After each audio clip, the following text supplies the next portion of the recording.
আপনি কি জানেন একজন সফল মানুষ ও একজন ব্যর্থ মানুষের ভিতরে সবচেয়ে বড় পার্থক্য কি? এখানে টাকা নয়, বাঘ নয়, শিক্ষাও নয়। সবচেয়ে বড় পার্থক্য হলো একজন মানুষ বারবার ব্যর্থ হবার পরেও আবার উঠে দাঁড়ায়, আর অন্যজন একবার ব্যর্থ হবার পরেই বসে পড়ে আর উঠতে পারে না। তাই আজকের গল্পটুকু একদম শেষ পর্যন্ত আপনারা দেখবেন, কারণ এই গল্পের শেষের শিক্ষাটি হয়তোবা আপনার জীবনে কোনো কাজে আসতে পারে। আপনার জীবন আবার নতুন করে ভাবতে শিখাবে।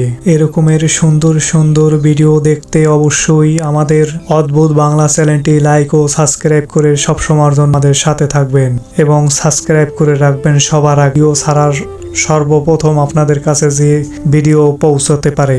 একটি ছোট গ্রামের ছেলে ছিল ইমরান। তার বাবার গ্রামের ছোট এক কোনায় একটি চায়ের দোকান ছিল। ছোটবেলা থেকেই ইমরান দেখতো তার বাবা খুবই ভোরে দোকান খুলতো এবং খুবই গভীর রাত্রে ক্লান্ত হয়ে বাড়ি ফিরতেন। একদিন তিনি বাবাকে জিজ্ঞেস করলেন, আব্বু, তুমি এত কষ্ট করো, তারপরও কেন আমাদের জীবন বদলায় না?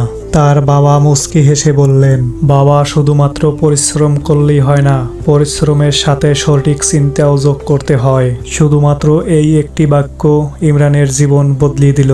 বন্ধুরা, শুধুমাত্র কঠোর পরিশ্রম নয়, সঠিক পরিকল্পনাও সফলতার একটি গুরুত্বপূর্ণ অংশ। একই পরিশ্রম দুজন মানুষ করতে পারে, কিন্তু সঠিক সিদ্ধান্ত অনেক সময় ফলাফল বদলে দেয়। ইমরান প্রতিদিন 1 ঘন্টা করে নতুন কিছু শেখার অভ্যাস করে তুলল। সে বই পড়তো, সফল মানুষের গল্প শুনতো এবং তারই সাথে নিজের ভুলগুলো লিখে রাখতো।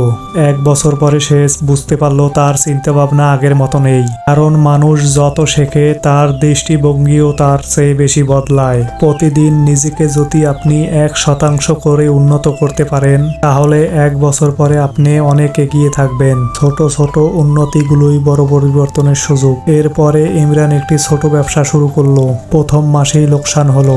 অনেকেই বলল, বলেছিলাম না তোর দ্বারা হবে না, কিন্তু ইমরান ব্যবসা বন্ধ করলো না। সে নিজের ভুল খুঁজে বের করলো, আবার চেষ্টা করলো। দ্বিতীয়বারও খুব বড় লাভ হলো না, তবুও সে থামেনি, কারণ সে জানতো ব্যর্থতা মানেই শেষ নয়, ব্যর্থতা মানেই নতুন কিছু শেখার সুযোগ। ব্যর্থতা আপনাকে থামানোর জন্য আসে না, ব্যর্থতা আসে আপনাকে আরো শক্তিশালী করার জন্য।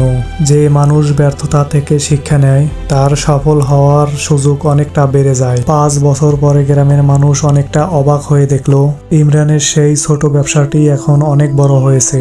যারা একসময় তার ব্যর্থতা নিয়ে হাসতো, তারাই এখন তার কাছে পরামর্শ নিতে আসে। একদিন একজন তরুণ যুবক তাকে জিজ্ঞেস করলো, ভাই, আপনার সফলতার গোপন রহস্য কি? ইমরান হেসে বলল, আমি কখনো সফল হওয়ার চেষ্টাও করিনি, আমি শুধুমাত্র প্রতিদিন গতকালের চেয়ে একটু ভালো হবার চেষ্টা করেছি। সফলতা নিজেই একদিন আমার দরজায় এসেছে। এখানে শিক্ষা হলো, এই কোথা থেকে শুরু করছেন সেটা নয়, আপনি প্রতিদিন নিজেকে কতটা উন্নত করেছেন সেটি আপনার ভবিষ্যৎ নির্বাচন করবে। আপনার স্বপ্ন ছোট হোক বা বড় হোক, আজ থেকেই একটি পরিকল্পনা করুন এবং একটি পদক্ষেপ নিন, কারণ 1000 মাইলের যাত্রাও শুরু হয় একটি ছোট পদক্ষেপ থেকে। প্রিয় দর্শক, আপনি বাংলাদেশের কোন জেলা এবং অল পৃথিবীর কোন দেশ থেকে আপনি আমাদের ভিডিওটি দেখছেন, অবশ্যই আমাদেরকে কমেন্ট করে জানিয়ে যাবেন। আপনি আরেকটি প্রশ্নের উত্তর দিন, আপনার জীবনে সবচেয়ে বড় লক্ষ্য। আপনার উত্তর কমেন্টে লিখুন, হয়তোবা আপনার উত্তরগুলো দর্শকরা দেখে তারাও কিছু শিখতে পারবে।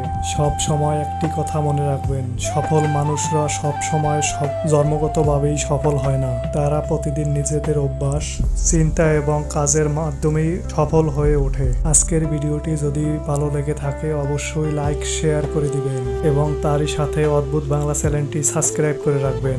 আজকের ভিডিও এ পর্যন্তই, সবাইকে ধন্যবাদ।